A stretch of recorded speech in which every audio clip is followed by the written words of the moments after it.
क्या कहूँ, क्या बोलूँ, कुछ समझ नहीं आ रहा है। आज सुबह से जब से उस मनीषा का मौत की खबर मिली है, तब से बहुत सारे सवाल उठ रहे हैं ज़हनों में। वालेकुम सलाम भाई। बहुत सारे सवाल।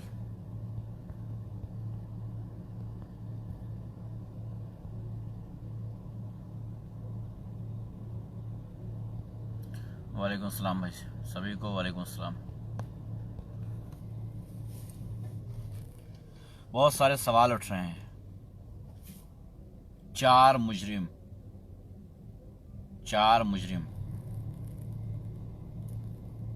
सब के सब मुसलमान नहीं है, एक भी मुसलमान नहीं है। शायद इसी वजह से ये हाई प्रोफाइल केस नहीं बन रहा है।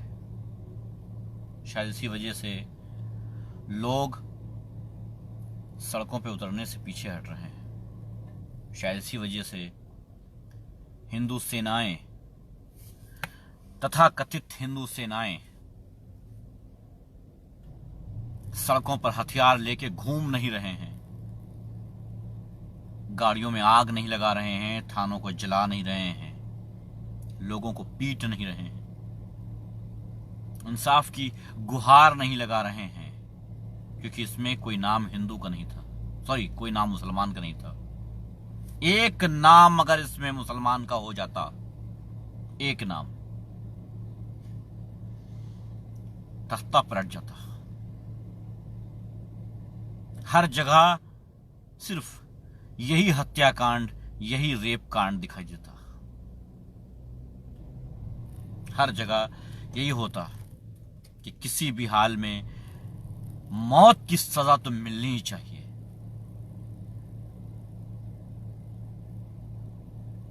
रोज नहीं कहता हूं शेयर करने के लिए, लेकिन आज कहूंगा।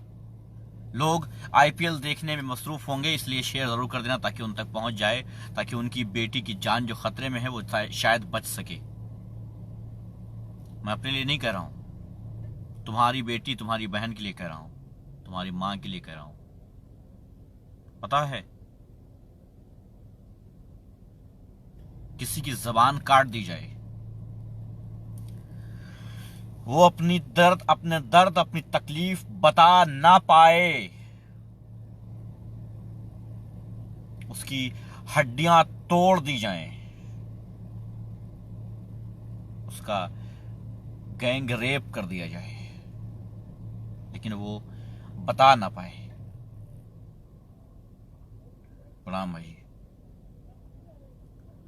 बहुत बड़ी बात है ये, लेकिन हमारे समाज के लिए, हमारे देश के लिए ये बहुत मामूली बात है। हर दिन कईयों के साथ ऐसा होता है।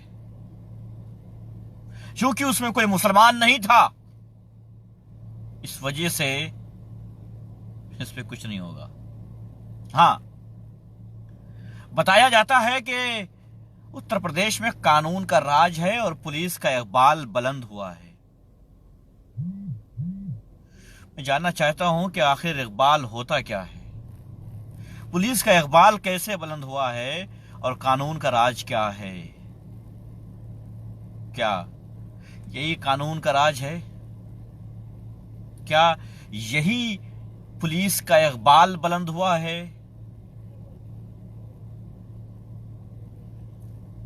देश का प्रधानमंत्री इतना बड़ा झूठ बोलता है कि 3 महीने में फांसी की सजा सुना दी जाती है, फांसी दे दी जाती है बलात्कारियों को।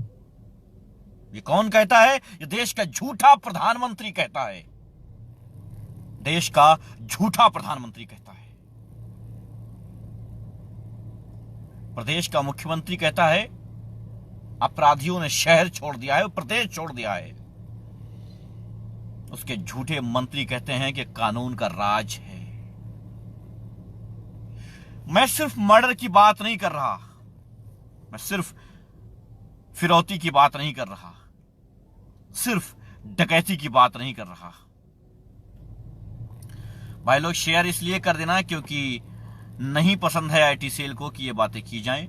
रीच रोक दी गई है, इसलिए कह रहा हूं कि शेयर कर देना, क्योंकि जैसे ही 50 लोग जुड़ते हैं फौरन कम होना शुरू हो जाते हैं, गिनती फौरन कम होना शुरू हो जाती है और लोगों की प्रोफाइल पे बंद हो जाती है, मेरी लाइव बंद कर दी जाती है। लोगों की शिकायत आती है कि आपकी लाइव चलते चलते रुक गई, इसलिए कह रहा हूं शेयर कर देना।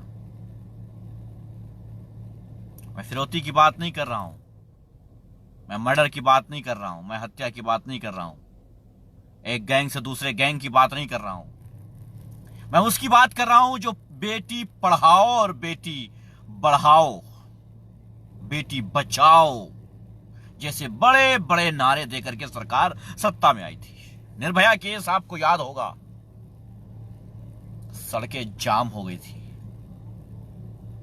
मौजूदा हालात, मौजूदा सरकार जो थी उसके हालात ऐसे हो गए थे कि कब गिर जाए सरकार, जवाबदेही नहीं बन रही थी। समझ में नहीं आ रहा था सरकार को कि हम करें तो करें क्या।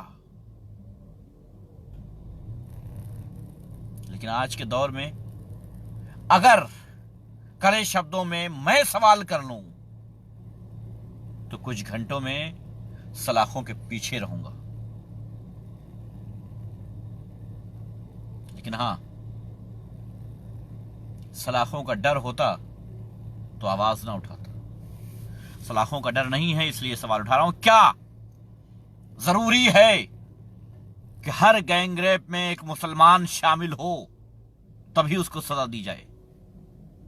हाथरस के मुजरिमों को ठोका क्यों नहीं जा रहा है? मैं फांसी की मांग नहीं करता हूं, मुझे पता है कि उनको जमानत दे दी जाएगी अदालत से, मुझे मालूम है कि अदालत से उन्हें जमानत दे दी जाएगी, मुझे मालूम है, क्योंकि वो जिस कम्युनिटी से आते हैं उसको सजा नहीं दी जा सकती। जिस घराने से आते हैं उनको सजा नहीं दी जाती है, बल्कि जमानत दी जाती है। पुलिस वालों, मैं तुमसे कहता हूं, अगर इसकी जगह तुम्हारी बेटी होती तो तुम क्या करते? तुम्हारी बेटी होती तो तुम क्या करते? मार देते ना, इन मुजरिमों को गोली मार देते ना। मार दो, मार दो इन मुजरिमों को गोली। यकीन जानो तुम्हारे साथ पूरा भारत खड़ा होगा।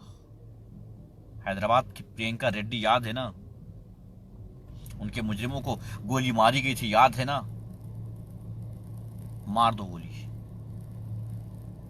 अदालत, जज, फैसले, सरकार, सब कुछ भुला दो कुछ देर के लिए, गोली मार दो इनको। ऐसा ना हो कि इस समाज का हर नौजवान, इस समाज का हर इंसान दरिंदा बन जाए। ऐसा ना हो कि हर हाथ में हथियार नजर आए। अपनी बहन बेटी की सुरक्षा करने के लिए हर हाथ में हथियार ना आ जाए।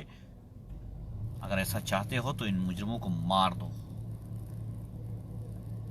क्योंकि अदालत का, जज का, सरकार का, पुलिस का कोई डर नहीं है मुजरिमों को। तो एक यही डर बिठा दो कि मार दिया जाएगा हमें। अगर हमने रेप किया तो हमें मार दिया जाएगा, अगर हम अरेस्ट हुए तो पुलिस मुझे गोली मार देगी। यही कर दो। नहीं कर सकते हो ये तो कम से कम आवाम के हवाले कर दो, इतना कर दो। इनके टुकड़े टुकड़े करके चील कौवों को खिलाने के लिए बहुत लोग इंतजार कर रहे हैं,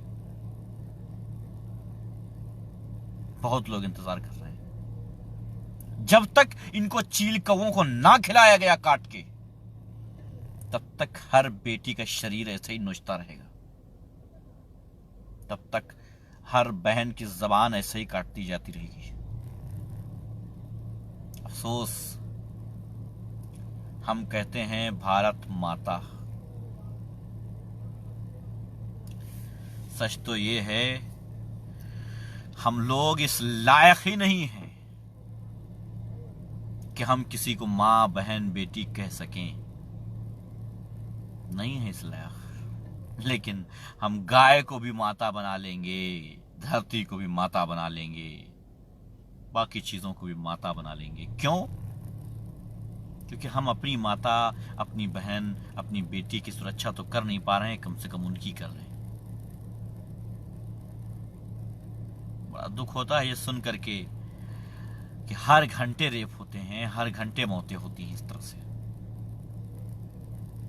सबसे बड़ी बात तो यह है कि पुलिस एफआईआर भी नहीं लिखती है।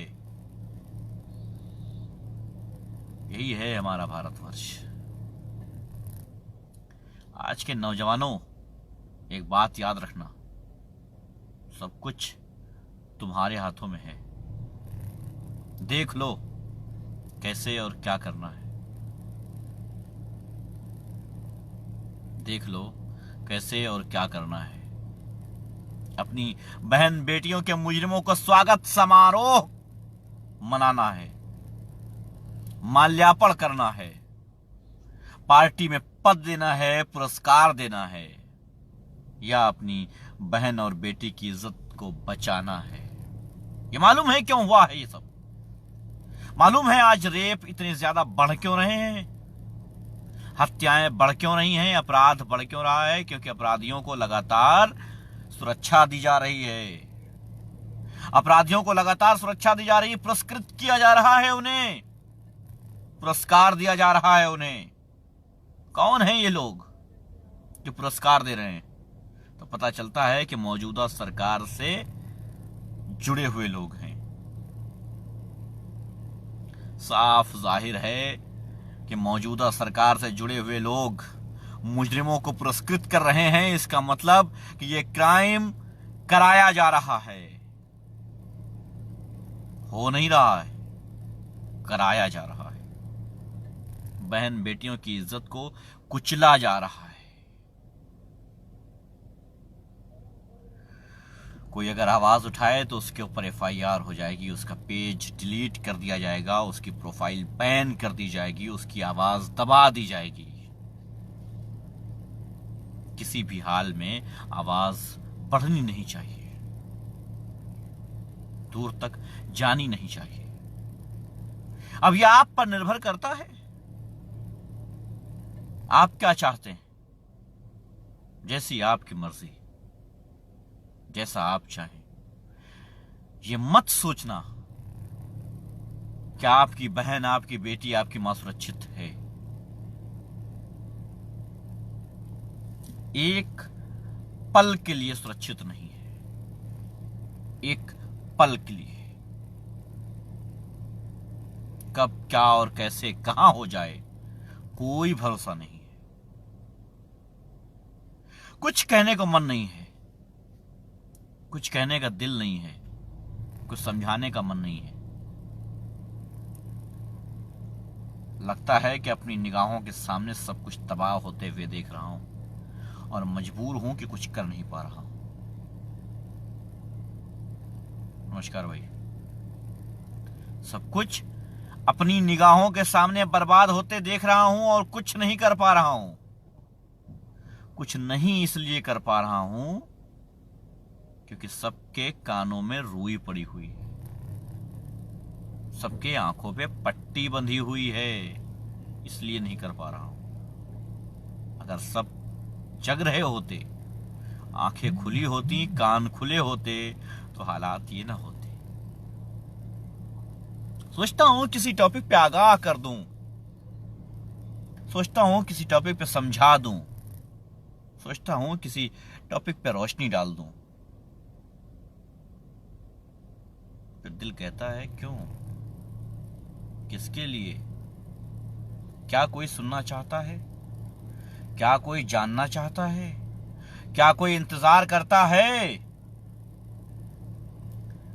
आप सबको लगता होगा कि लाइव आकर के बड़बड़ाना कितना आसान है। लाइव पे आकर के बैठ गए, कार में एसी चला के सुकून से बड़बड़ बड़बड़ करते रहे और चले गए।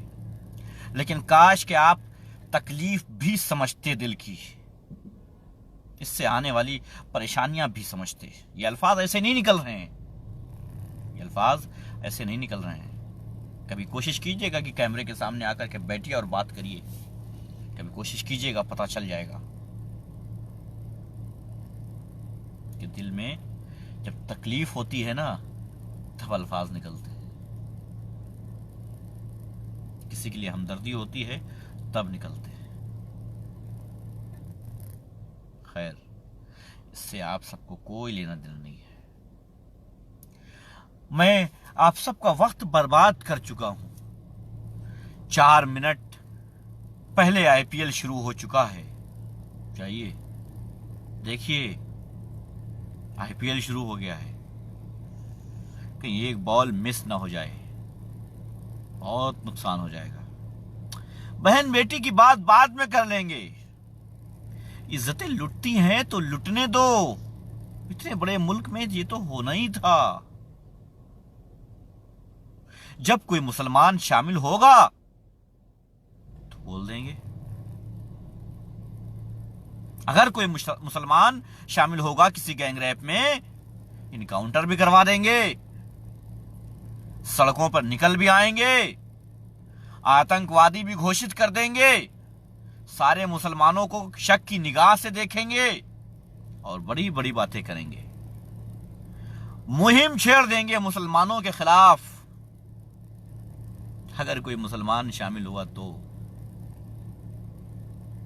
मैं तो दुआ करता हूं कि आज के रेप में अगर एक मुसलमान रहा होता तो अब तक इन चारों के घरों पे बुलडोजर चल चुका होता। वालेकुम सलाम भाई।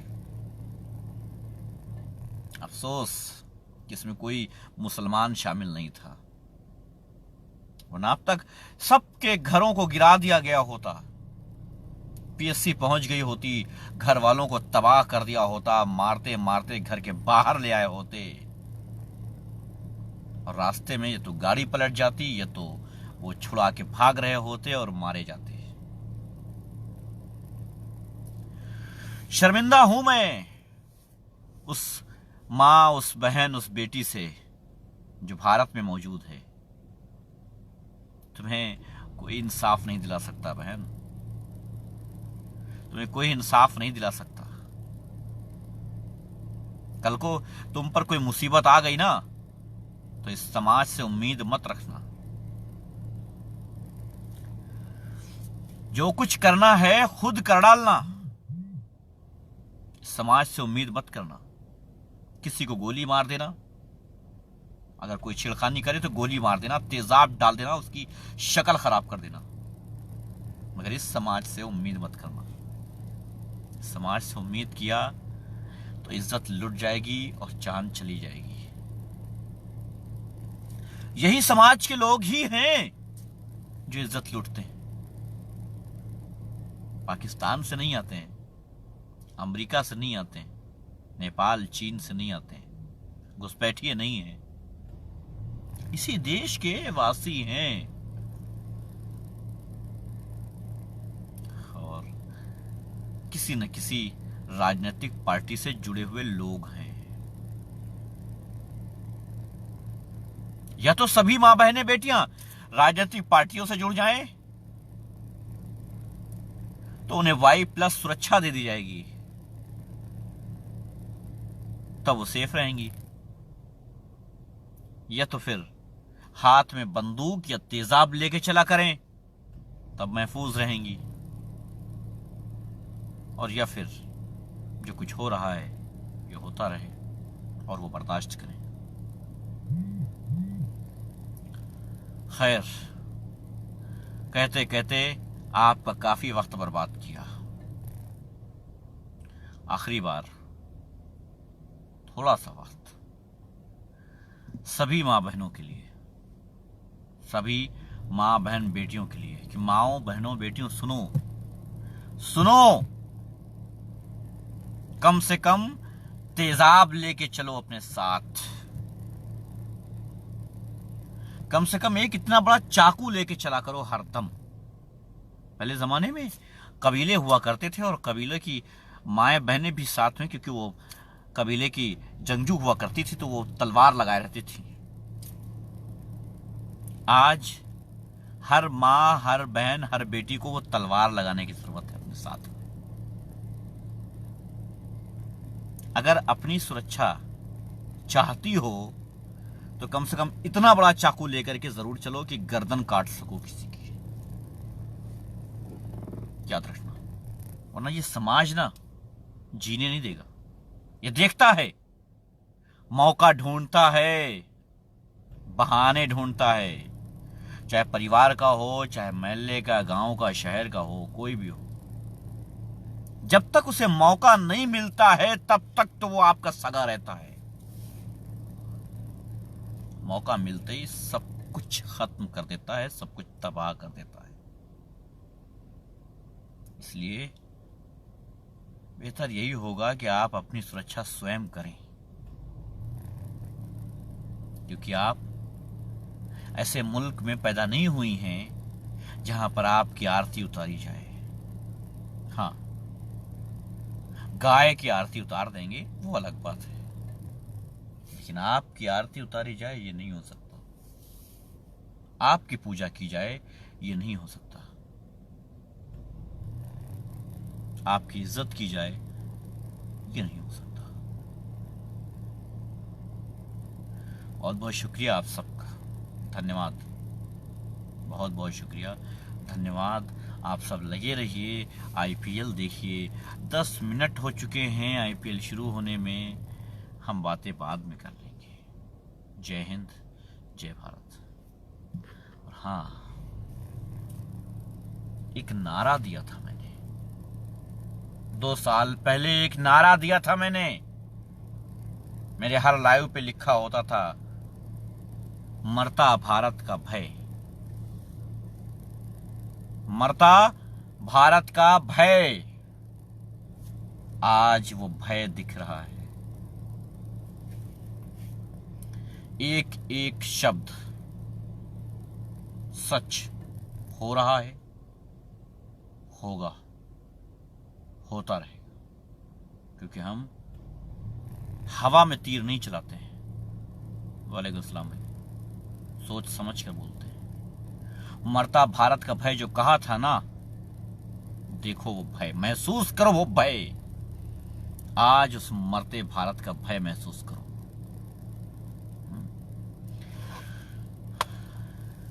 पुलिस वालों, हाथ जोड़ता हूं, शूट कर दो इनको, ठोक दो इनको। एहसान होगा हमारे सरों पर, हमारी माओं पर, हमारी बहनों पर एहसान होगा तुम्हारा। पूरी जिंदगी ये एहसान भुलाया नहीं जाएगा। ठोक दो। कल को ये जमानत पर रिहा होंगे, फिर किसी का रेप करेंगे।